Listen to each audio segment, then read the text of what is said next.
Para a nação, montou o acampamento. Para um homem, cavalos, carros e um grande exército. Por que, rei? Um crente que ora é mais perigoso que uma nação inteira. Um íntimo de Deus é mais perigoso do que uma nação inteira em pecado. Parece que a rainha da Inglaterra conhecia esse texto, porque ela disse que temia mais um crente de joelho do que o exército mais poderoso contra a sua nação. Pastor Sena, meu muito obrigado. Através da sua vida, eu estou tendo o privilégio de poder ministrar a esta linda igreja. Querido, por favor, abra comigo sua Bíblia, segundo livro dos Reis, capítulo de número 6 e 7. Eu quero falar subordinado ao tema graça, juízo e providência. Graça, juízo e providência. Estou conseguindo me ouvir melhor. Muito obrigado à equipe aí do som. Segundo livro dos Reis, capítulo 6. Quero ler com vocês a partir do versículo 8, se possível.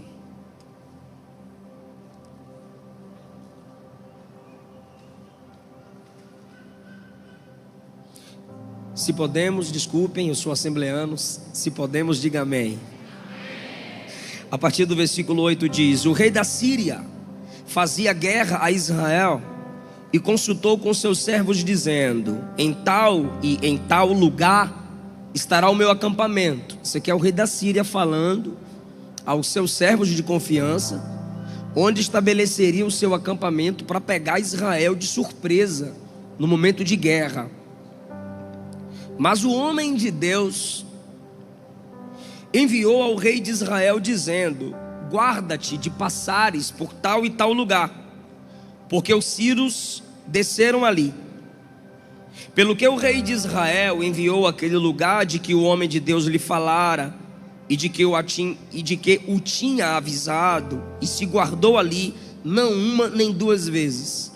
Cada vez que o rei da Assíria estabelecia um acampamento para pegar o exército de Israel despreparado em algum ambiente, o profeta Eliseu falava para o rei de Israel: ele montou o acampamento do exército dele em tal e tal lugar. Cuidado, evita, fala para o nosso exército evitar de passar por ali. Versículo 11. O rei se turbou, ficou perturbado com este incidente em seu coração. Chamou os seus servos, uma espécie de conselheiros,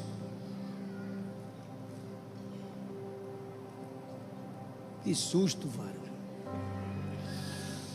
Chamou os seus servos. É do pastor, ele já mandou buscar os livros dele. Chamou os seus servos e disse: não me fareis saber quem dos nossos é pelo rei de Israel? Ele está se sentindo traído. E um dos seus servos disse: não, ó rei meu senhor, é o profeta Eliseu que está em Israel. Ele faz saber ao rei de Israel as palavras que tu falas na tua câmara de dormir. E o rei disse: vai e vê onde ele está, para que eu envie e mande trazê-lo. E fizeram-lhe saber, dizendo: eis que ele está em Dotã. O rei enviou para lá cavalos e carros e um grande exército, os quais vieram de noite e cercaram a cidade. O moço do homem de Deus se levantou cedo e saiu, e eis que um exército tinha cercado a cidade com cavalos e carros. O exército do rei da Síria chegou e cercou o ambiente, Dotã, onde Eliseu estava. Então o moço de Eliseu disse: ai meu senhor, que faremos? E o profeta o responde no 16: não temas, mais são os que estão conosco do que os que estão com eles. E orou Eliseu e disse: Senhor, peço-te que lhe abras os olhos para que veja. E o Senhor abriu os olhos do moço e viu, e eis que o monte estava cheio de cavalos e carros de fogo em redor de Eliseu. 23, para a gente ganhar tempo. Apresentou-lhes um grande banquete. Repete isso. Ficou feio demais. 1, 2, 3. Apresentou-lhes um grande. Repete o próximo. E comeram. E beberam. Muito obrigado. Até aí.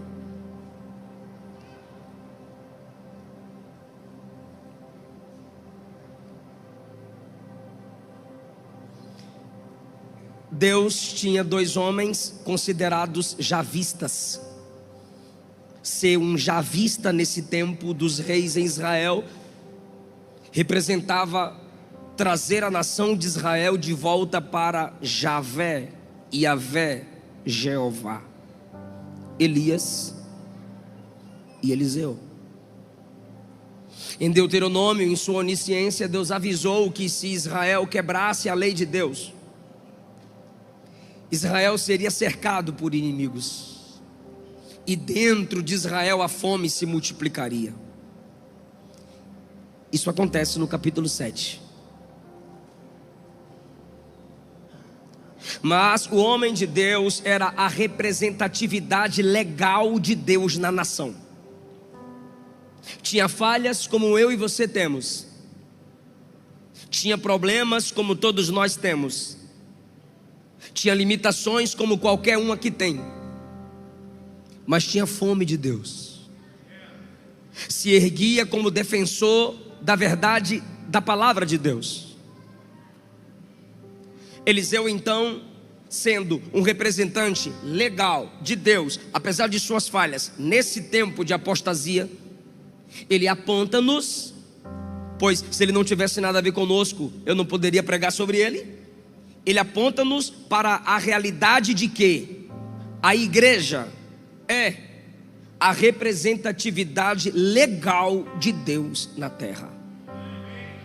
Cada um de nós que estamos aqui estudamos as Escrituras Sagradas para aprendermos a como se comportar como os representantes de Deus na terra. E a palavra mais clara que o Novo Testamento nos impõe de representantes de Deus é corpo. Onde Eliseu chega, seu corpo chega. Se meu corpo não chega, eu só posso chegar literalmente através de meu corpo. E se eu envio minha esposa, filho, um amigo, o representante, a representante se lembrará de mim. Assim é Eliseu. Ele é o representante de Deus, ou seja, Eliseu faz com que as pessoas se lembrem de Deus. O rei da Síria fez guerra a Israel. Não foi Israel quem se ergueu contra o rei da Síria. O rei da Síria fez guerra a Israel e consultou com seus servos, dizendo: em tal lugar estará o meu acampamento. Por que ele está numa espécie de consulta? Porque ele estava aberto a conselhos dos que lideram com ele a nação da Síria. E eles concordavam com o rei: tá bom colocar o acampamento em tal e tal lugar. O homem de Deus, Eliseu, para proteger a nação de Israel, pois ele representa um Deus que é protetor, envia ao rei de Israel a mensagem: cuidado de passar por tal e tal lugar, em passar por tal e tal lugar, ou evita de passar por esses lugares, porque o exército da Síria, através de acampamentos, agrupamentos, estão ali. O rei de Israel manda verificar. Versículo 10. Manda verificar se de fato é como o profeta falou. E chegando lá, de fato estava acontecendo conforme o profeta Eliseu havia falado. Eu gosto disso. O que, pastor? A verdade de Deus, o evangelho, o cristianismo não teme ser verificado, não teme ser analisado. Um grupo de jovens chamou São Tomás de Aquino e disse: venha ver uma vaca voando, venha ver, uma vaca está voando. Como aqueles que o chamaram eram cristãos, Tomás de Aquino se levantou e seguiu. Eu vou ver a vaca voando, sério, a vaca voando, velho, bora lá. De repente começaram a rir, kkk. Tu és um teólogo tão profundo nas escrituras, e a gente te chama para ver uma vaca voando, e você acredita? E ele disse: foram vocês que me chamaram. E o que tem? Para mim é mais fácil uma vaca voar do que um cristão mentir.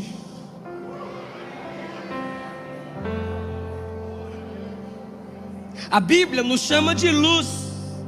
O texto não diz se Deus revelava para Eliseu, mas o texto diz que o que Eliseu falou foi verificado. O texto, não para dar seriedade ao que Eliseu falou, não diz que foi Deus que revelou. Porque hoje em muitas igrejas, os mais mentirosos são aqueles que usam o nome de Deus em suas falsas revelações. E assim o nome da verdade se torna descredibilizado por aqueles que são mentirosos em seu caráter falido. O texto não diz que Deus revelou. O texto diz assim: o homem de Deus disse: guarda de passares em tal lugar, porque o exército do inimigo está lá. Sabe o que é que o rei faz? O rei poderia simplesmente confiar na palavra do profeta, mas ele manda verificar se de fato é o que Eliseu está falando. E quando chega lá, diz o texto: e era como Eliseu falava.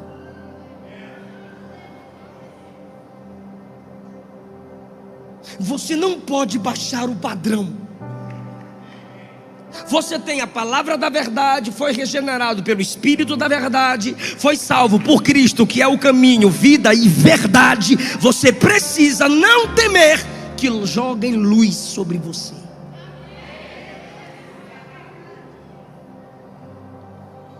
Às vezes nos enfurecemos com a clareza de algumas pessoas.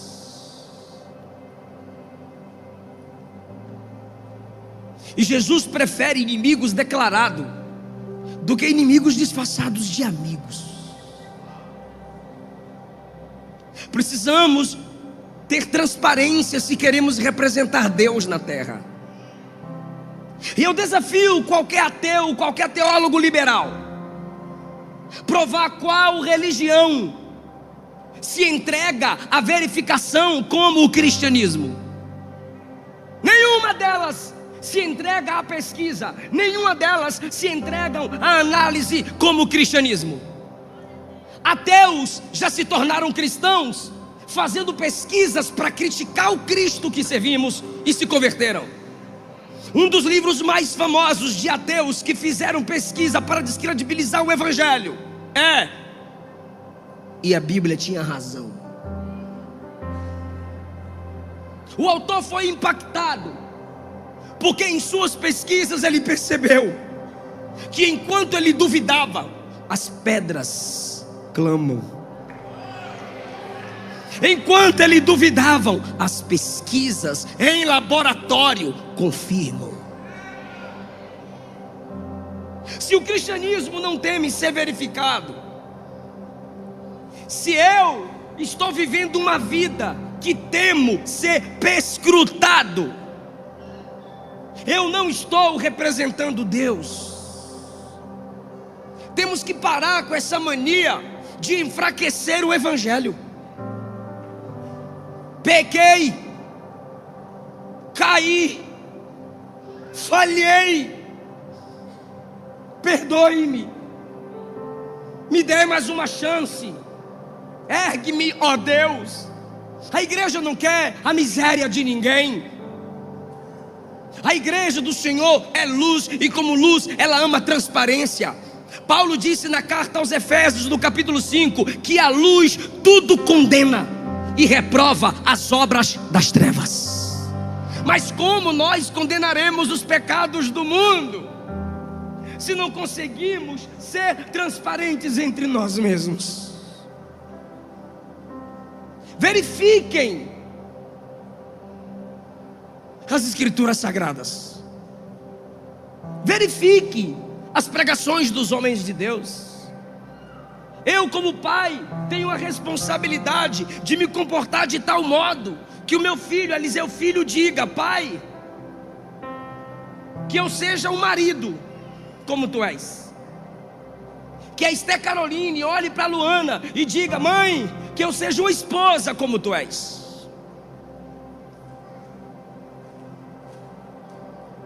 A gente enfraquece o evangelho quando diz: se você for para a igreja, não olhe para as pessoas, olhe para Jesus. A questão é que as pessoas que estão na igreja são representantes de Jesus.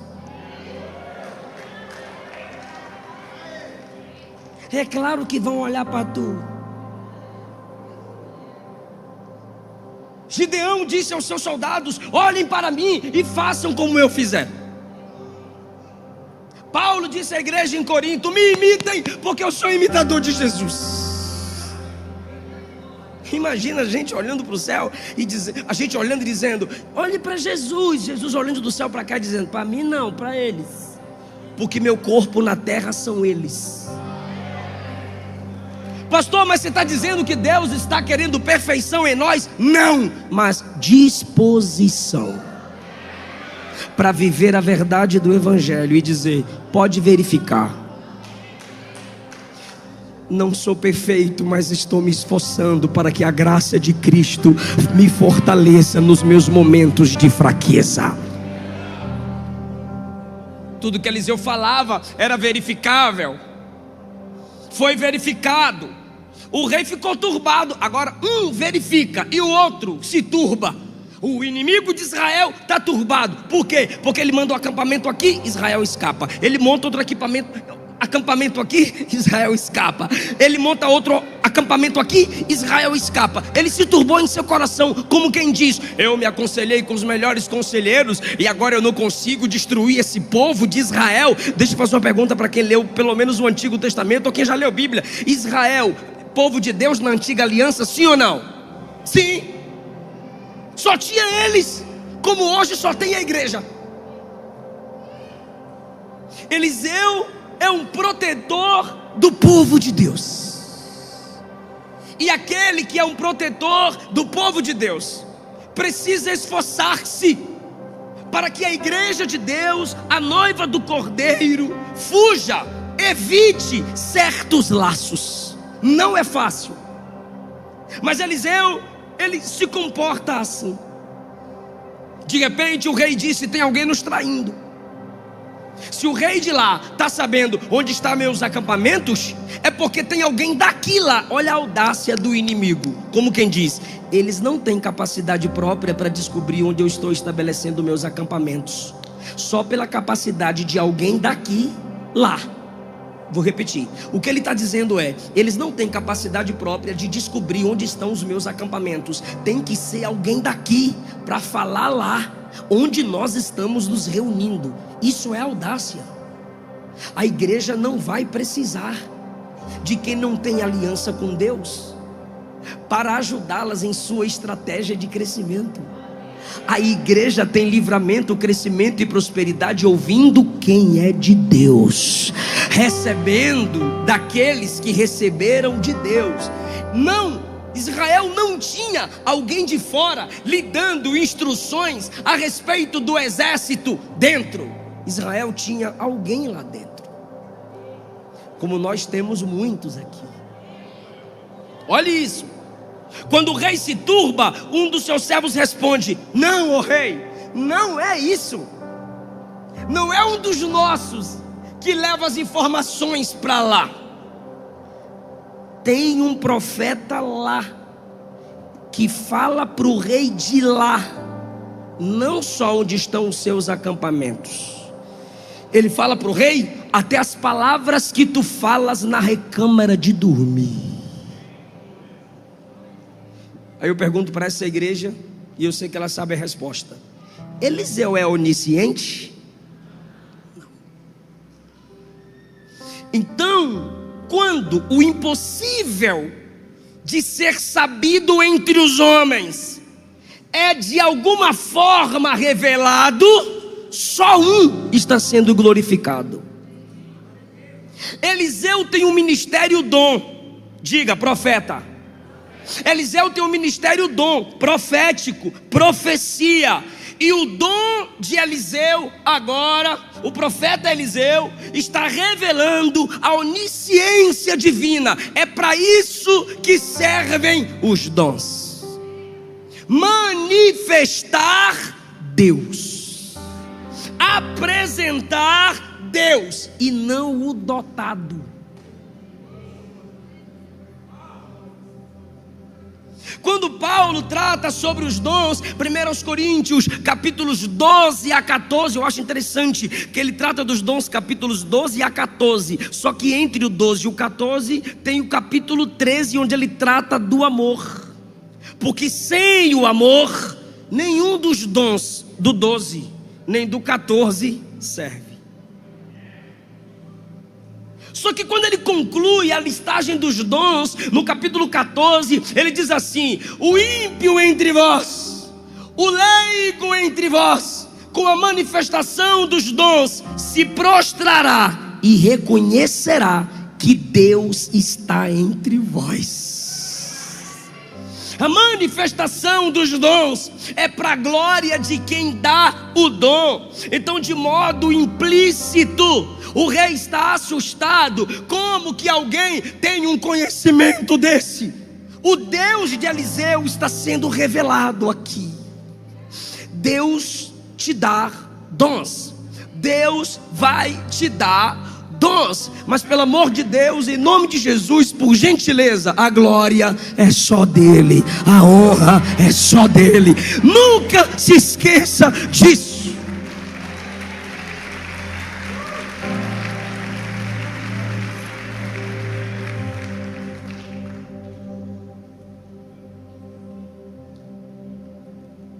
Me disseram que o Gessé Aguiar está aqui. E tem uma música do Gessé que me marcou. Foi por causa dele que eu não desisti. Foi por causa dele que nós chegamos até aqui. Foi por causa de Jesus que sempre nos conduz. A igreja tem dons, a igreja tem capacidade, a igreja tem a unção, a igreja tem o chamado, mas tudo isso são holofotes para Ele. A honra é dele. Por quê, pastor? Porque dele fonte, por ele processo, para ele destino. São todas as coisas, são todas as coisas. Essa igreja que é cheia dos dons espirituais pode adorar Jesus, pode glorificá-lo, pode dizer: te louvo, te amo pela sua graça concedida a mim. Sabe o que é que o rei diz? Tem alguém com esse tipo de conhecimento? Manda trazer. Manda o exército ir lá agora trazer esse camarada aqui para mim. Eu disse que o tema é graça, juízo e providência. Israel está sendo livrado do inimigo pela graça. Eliseu está sendo usado por Deus para proteger Israel pela graça. Agora, o rei, quando sabe que tem alguém que sabe mais do que todo o seu exército, versículo 14, enviou para lá cavalos, carros e um grande exército. Vem comigo, por favor. Enviou para lá. Ficou feio, diga: enviou para lá. Carros, cavalos e um grande exército. Guarda isso, por favor, por gentileza, em nome de Jesus. Quando o rei sabe que Eliseu está em Dotã, ele diz: manda para lá agora carros. Era eu, mas gostei, valeu. Manda para lá agora carros, cavalos e um grande. Para prender quem? Eliseu. Presta atenção, por favor. O versículo de número 8 diz: o rei fazia guerra a Israel. Israel é uma pessoa ou uma nação? Nação. O rei fazia guerra a Israel e consultou com seus servos. Em tal e em tal, são dois. Em tal e em tal lugar estará o meu acampamento. Contra a nação, ele manda acampamentos, grupos de soldados em pontos estratégicos para prender um profeta, carros, cavalos e um grande exército.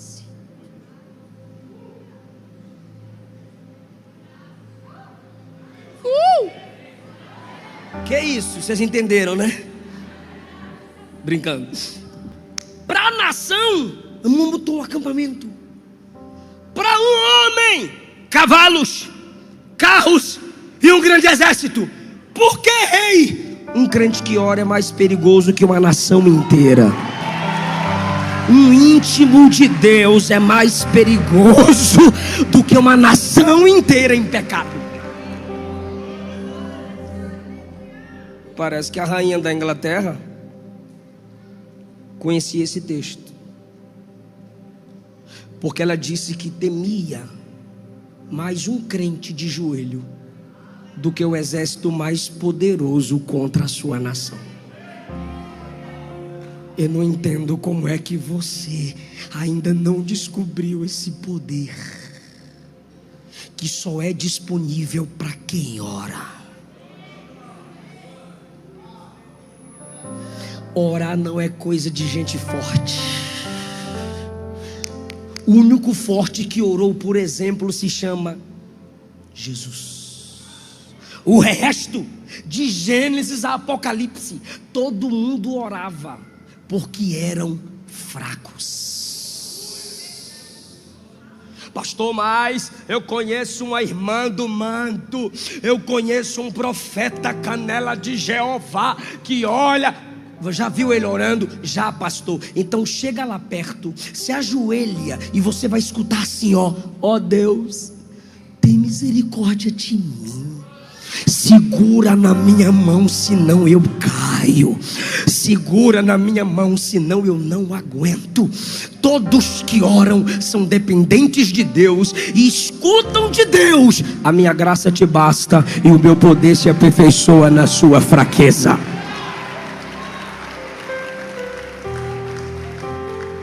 Mesmo fraco, porque um crente fraco de joelhos é mais forte do que 1000 demônios de pé. Ore! Porque o poder não está em você, o poder não está na oração, o poder está naquele que mandou orar. Clama a mim e eu vou te responder e vou te anunciar coisas grandes e firmes que você não sabe. E eu provo que Eliseu orava porque era dependente, e tinha dons porque era dependente. O exército vem, cerca Dotã por causa de Eliseu. O moço de Eliseu se levanta, vê o exército inimigo e diz: ai meu senhor, o que faremos? Até parece que poderiam fazer alguma coisa no braço da carne contra aquele grande exército. Mas ele desespera: ai meu senhor, o que faremos? Tu deixa Deus te usar na revelação? Tu contas tudo para o rei de Israel? O rei da Síria agora está irado, é contra nós dois. Perceba que muda o alvo. Não é mais Israel, é um homem em Dotã. Defender a noiva do Cordeiro, defender a igreja, defender o evangelho te torna um alvo. Mas eu carrego um lema comigo que eu aprendi com o pastor Elias Torralbo: sofra eu, mas não sofra a igreja. Por causa de quem protege Israel, o alvo agora não é mais Israel, é ele. O protetor que se deixava ser usado nos dons para defender o povo de Deus é atacado. e o grande exército está lá para prendê-lo e trazê-lo ao rei. De repente, o moço de Eliseu está desesperado, o servo de Eliseu está desesperado. Quando ele diz: ai meu senhor, o que faremos? Conhecimento gera paz. Eliseu olha para ele no versículo 16 e diz assim: não temas, mais são os que estão conosco do que aqueles que estão com eles. Olha a pergunta do rapaz: o que faremos? Ou seja, eu e tu e eu. O que nós dois podemos fazer contra esse exército? A expressão do rapaz é quantitativa. O que nós dois faremos? Aí a resposta também é quantitativa. Mas somos dois, mas quem nos protege é maioria. Somos dois, mas quem nos protege é muito mais do que aqueles que vêm contra nós. Versículo 17: e Eliseu orou: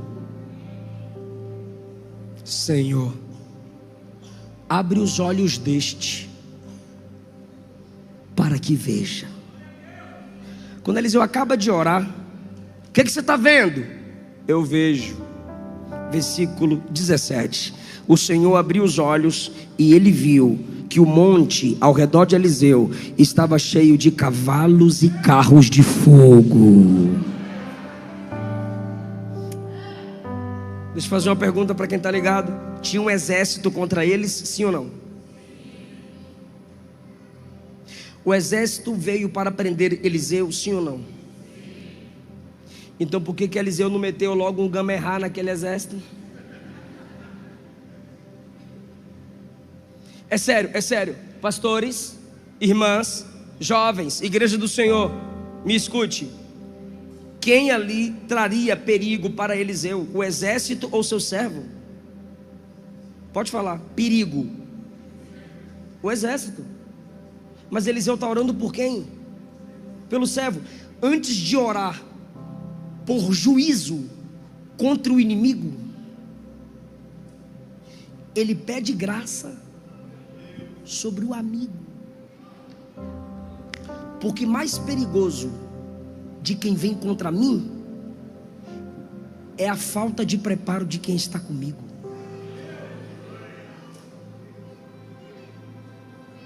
Eu tenho mensagens e textos contra a ideologia de gênero, mas eu não posso falar contra a ideologia de gênero se eu não ensino Bíblia para meus filhos em casa. Nós, como igreja, não podemos acusar os pecados lá de fora, se não tratamos os nossos pecados aqui dentro. Eu não posso culpar o governo pela ausência na educação, se aqui dentro eu não leio um livro no mês.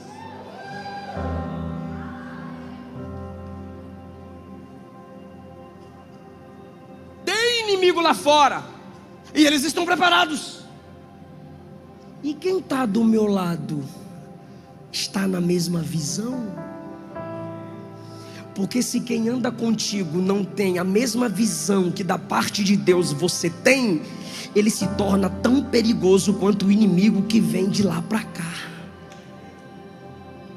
Senhor, abre os olhos dele para que ele veja. E ele viu o que Eliseu tinha visto. Depois que a graça se manifesta na vida de Geazi, é a hora do juízo contra o mundo.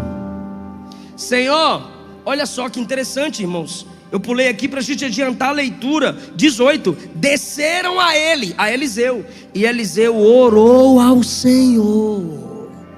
Lembra do que eu disse? Deus usa Eliseu pela graça. Ele ora porque ele é dependente, mas em sua oração, como representante de Deus que somos nós, Deus fere os inimigos de cegueira. Senhor, fere-os de cegueira. E Deus os feriu de cegueira. O mesmo que é canal de abertura dos olhos para quem estava ali, é também canal de cegueira para quem vem contra. Porque o mesmo Deus da graça é o Deus do juízo contra os representantes da graça. Fere-os. O jovem tem a visão aberta. De vista, ele só viu o exército inimigo. A visão que vem do coração e pelo sobrenatural lhe foi entregue, e ele viu anjos para proteger Eliseu. Mas agora os olhos físicos dos inimigos são fechados. Para quê? Para serem guiados pelo profeta. Eliseu vai até eles e diz assim: venham, me sigam, que eu vou levar vocês até o local certo que vocês devem ir. E Eliseu os levou para Samaria. Sucedeu que dentro de Samaria, Eliseu ora no versículo 20: Senhor, abre os olhos deles para que vejam. E eles abriram os olhos, e quando viram, estavam cercados dentro de Samaria, que faz parte do povo de Israel. Aí o rei de Israel olha para Eliseu e fala assim: podemos matá-los? E Eliseu disse: não vai matar não. Vai fazer o quê? Vocês leram comigo: dá um grande banquete para eles. Vieram prender o profeta, estão fazendo guerra contra Israel. E quando o exército que quer fazer guerra contra Israel e quer prender o profeta está dentro do ambiente que estão ali o povo do Senhor e o profeta, ele diz: não mata não, não mete a espada no bucho não. Serve um grande banquete para eles.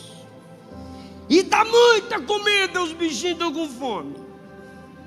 E Eliseu mandou dar comida, e o texto diz que eles, versículo 23, foi apresentado um grande banquete, comeram, beberam e os despediu. Eliseu disse: vaza, e os despediu, e foram para o seu senhor. Eu caminho para a conclusão agora, é sério. Vou fazer a pergunta de novo, porque é uma história muito longa. Eliseu deu comida para eles? Fez um banquete para eles? Última pergunta: matou a fome deles? Exército da Síria, sim ou não? Olha última pergunta, agora que é a última. Eles comeram dentro de Samaria. Capítulo 6, versículo 24. Sucedeu depois disso que Ben-Hadad, rei da Síria, ajuntou todo o seu exército, subiu e cercou a Samaria. E o resultado do cerco? Houve uma grande fome em Samaria. Peraí, em Samaria eu comi, legal. Em Samaria eu me alimentei, legal. E agora? Agora a gente vai lá e cerca Samaria. Para quê? Para ela ficar com fome. Você não se alimentou em Samaria? Sim. Você não participou de um banquete em Samaria? Sim. E agora você vai fazer o quê? Vamos cercar Samaria, ninguém sai, ninguém entra, ela fica faminta. Deslealdade é coisa de quem não conhece a graça. Ingratidão é coisa de quem não nasceu de novo.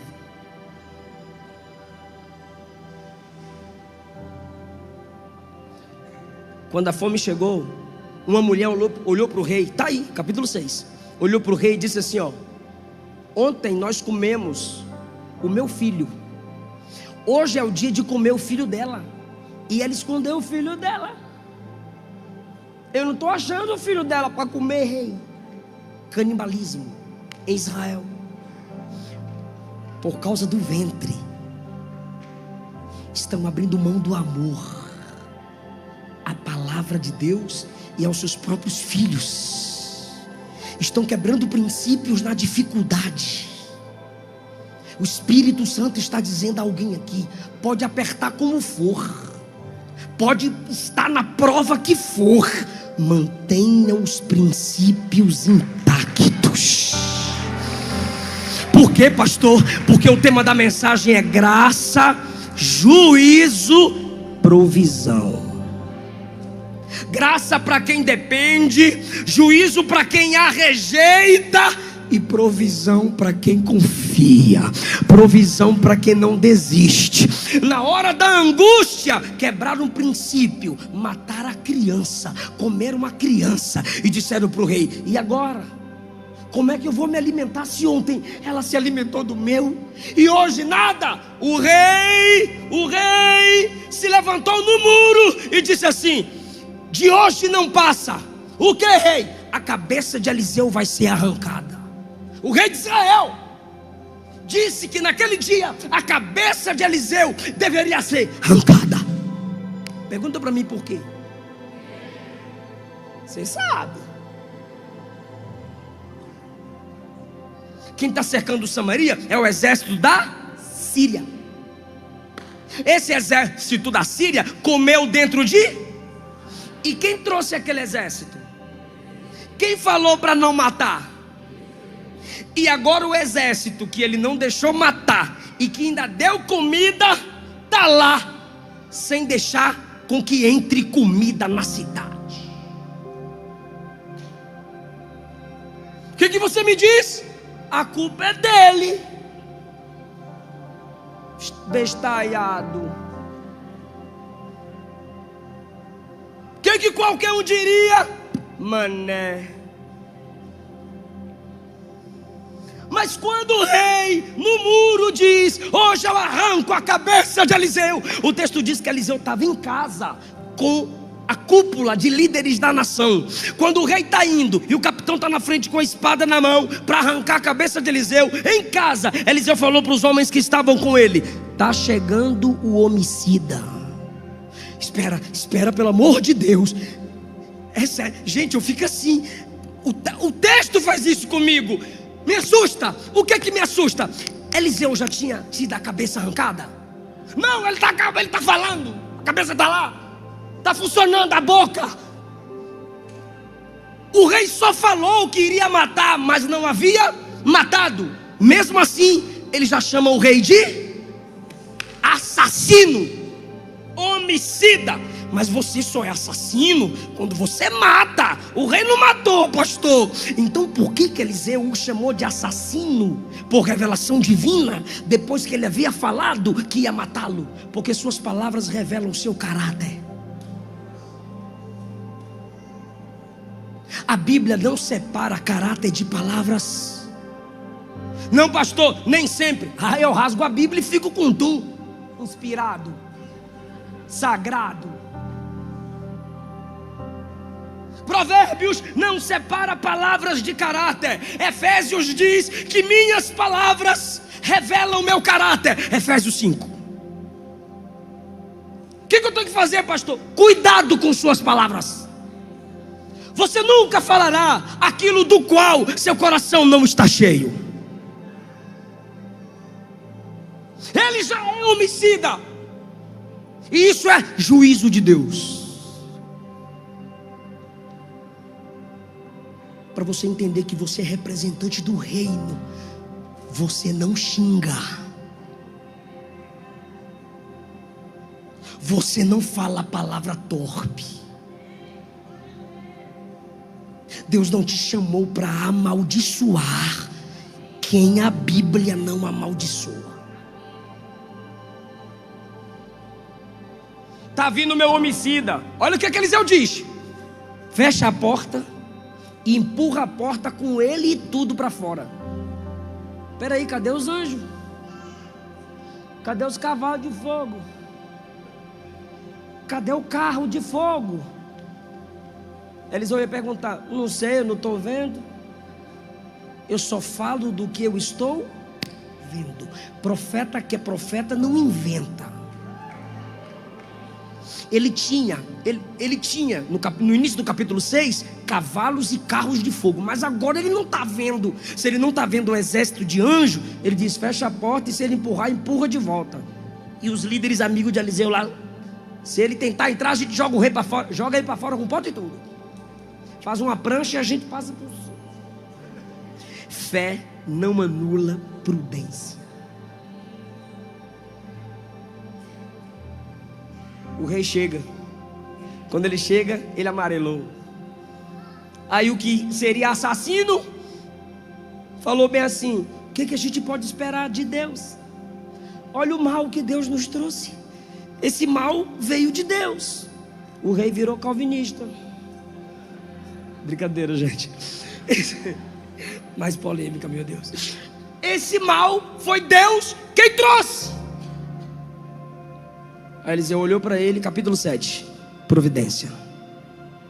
Amanhã, a estas horas, vai ter farinha, comida, à vontade, para toda a nação de Israel. Providência. Aí o capitão de confiança do rei, olhou para Eliseu e falou assim: se Deus abrisse janela no céu, isso não seria possível. O profeta olhou para ele e falou assim: tu vai ver a comida, mas não vai comer da comida. Sinto muito, no juízo de Deus é assim. Tem gente que só vai ver, mas não vai usufruir. Sabe o que aconteceu? Providência. Tinha 4 leprosos na porta de Samaria. Leprosos. E disseram: se a gente ficar aqui, a gente morre de fome. Não morre? Morre. E se a gente for lá no exército dos sírios, que está cercando a gente para deixar a gente com fome? Lá tem comida.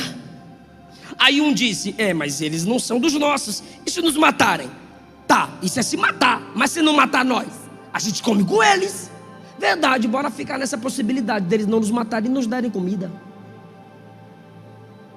Tu vai dar glória, irmão? Amém, então tá bom. Os 4 leprosos, feridos, amarrados para pedaços de carne não caírem no chão, começaram: embora. 4 leprosos dando passos de doente. Capítulo 7, versículo 6. Enquanto eles andavam daqui para lá, Deus gerou lá no exército dos sírios barulho de exércitos. E os sírios disseram: Israel alugou exércitos dos egípcios e dos heteus contra nós, vamos embora. O texto diz: e deixaram roupas, ouro, prata,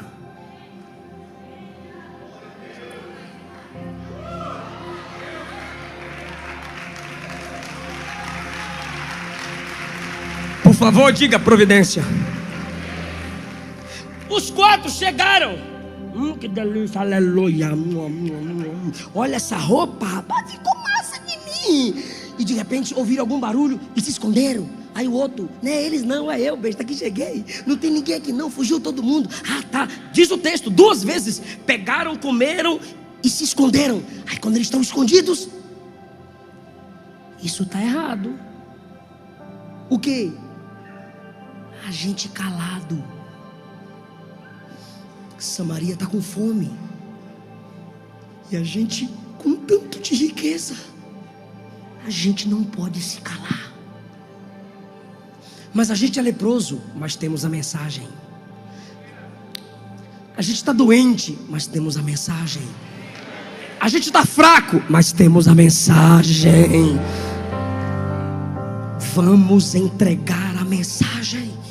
Vamos. Ei! Correram e falaram pro sentinela: ei! Tem que juntar, né, irmão? Quarteto, porque a voz era fraca. No 3 a gente fala, tá bom? 1, 2, 3. Tem comida! Rapaz, eu tô bom na ilustração. Até o que eu não tô pedindo, vocês estão falando. Isso é ilustração. Eu tô te colocando dentro da história. Você tá lá comigo? Eles estão na entrada da cidade assim, ó: tem comida! Sempre tem um mais empolgadinho, né?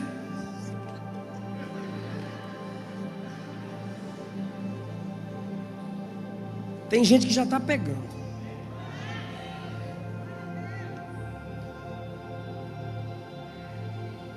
Foram lá verificar de novo.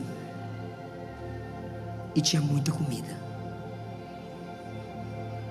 Olha o que diz o texto. Então saiu o povo, saqueou o arraial dos sírios, samaritanos, israelitas, E havia uma medida de farinha por um ciclo e 2 medidas de cevadas por um ciclo. Tinha tanta comida que estava tudo barato, conforme a palavra do Senhor. Acabou. Vão te culpar. Vão dizer que quem mandou você perdoar? Quem mandou você ajudar? Quem mandou você estender a mão de novo? Quem mandou você acreditar de novo? E o Espírito está dizendo a alguém: continue sendo ministro da graça, Eliseu. Continue dando banquete para quem não merece, porque até sem querer vai ter restituição, vão ter que devolver. Naquele dia, Deus só permitiu os assírios cercarem para fazer uma coisa: pagar a comida que comeram. Porque Deus não fica devendo nada a quem perdoa. Deus não fica devendo nada a quem ama. Eu fiz esse rodeio da graça todinho para lhe dizer: não permita que quem te fez o mal te torne tão mal quanto ele. Deixa Judas ser Judas, você é Jesus. Deixa os irmãos de José no caráter deles, você é José. Deixa Saul do jeito dele, você é Davi. Ah, meu Deus, continue, dê banquete, ore, interceda, faça o seu melhor, porque cada um dá o que tem. Você foi cheia da graça para ministrar graça. Você foi cheio da graça para ministrar graça. E quando pensar que não vale a pena amar, não valeu a pena perdoar, não valeu a pena acreditar, Deus vai lhe mostrar: vale a pena. Você não está entendendo agora, mas você vai entender depois. É melhor se arrepender de ter feito alguma coisa para Deus do que se arrepender de nunca ter feito nada para a glória de Deus. Eu repito, é melhor se arrepender. É melhor se arrepender depois de ter feito grandes coisas para Deus do que se arrepender de nunca ter feito. Olha, eu me arrependo. Eu ia sofrer menos, eu ia ser menos humilhado. Quando chega nesse nível que querem arrancar sua cabeça, Deus manda providência. Hoje é noite de providência. Eu encerro Gênesis 22, Deus proverá. Eu encerro Mateus 6,33. Buscai primeiro o reino de Deus e a sua justiça, e todas essas coisas que te deixam ansiosos serão acrescentadas. Eu encerro com Filipenses 4,16, 17. O meu Deus, segundo a sua riqueza em glória, suprirá todas as vossas necessidades. Faz com amor, fica em pé, irmão. Faz com a graça que te alcançou. Faz.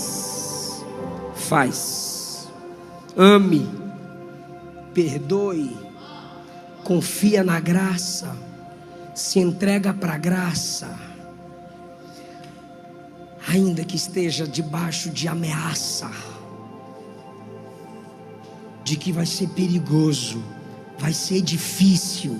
Não é fácil confiar na graça. É mais fácil confiar em si mesma. É mais fácil confiar em si mesmo. Mas o Deus provedor vai te dar sabedoria, vai te dar estratégias. Senhor, obrigado pela sua palavra. Senhor, obrigado pela sua igreja. Ó Deus de Eliseu, aqui estão os seus representantes. Aqui estão seus ministros. Aqui está o sacerdócio real. O Senhor humilhou aquela nação quando ela quebrou seus princípios. Nós não queremos ser como a nação de Israel, que quebra seus princípios e é humilhada. Nós queremos ser como o profeta Eliseu. Mas só a sua graça nos capacita a ser como ele, porque foi a graça que o capacitou a ser quem foi. Ah, Jesus, é difícil preparar banquete para quem quer a nossa cabeça. É difícil não falar a partir das mágoas e do ódio que está no coração de quem ainda não conheceu a graça de verdade. Então nos purifica, Jesus. Nos lava, Jesus. Nos restaura, Jesus. Se essa palavra te tocou, se essa palavra te confrontou, se essa palavra te humilhou, é porque hoje, Deus está lhe dizendo: eu te tiro do juízo e te coloco debaixo da disciplina. Deus pune o ímpio com juízo, mas a igreja é com disciplina. Por quê, pastor? Porque juízo é para inimigo que não se arrepende, que despreza a graça, mas disciplina é para filhos. Ele só disciplina o filho que ele ama. E depois da disciplina que ele nos coloca, ele honra a nossa palavra, ele honra nosso ministério, ele responde às orações. Em nome de Jesus, sejamos lavados pelo poder dessa palavra hoje. Vou falar com você e eles vão louvar a Jesus, mas fale comigo, por favor. Diga: Deus onisciente, me dá estratégias para vencer o que quer me destruir. Diga: Senhor, me ajuda a capacitar os que me cercam. Diga: ó Deus, me ajuda a preparar banquete para quem quer minha derrota. Diga: me justifica perante aqueles que querem minha cabeça fora. Cuida de mim, eu confio na sua graça. Amém? Responde a oração do Senhor. Responde a oração do Senhor, Jesus. Baixe nossos conteúdos gratuitamente. Acesse pelo link na descrição.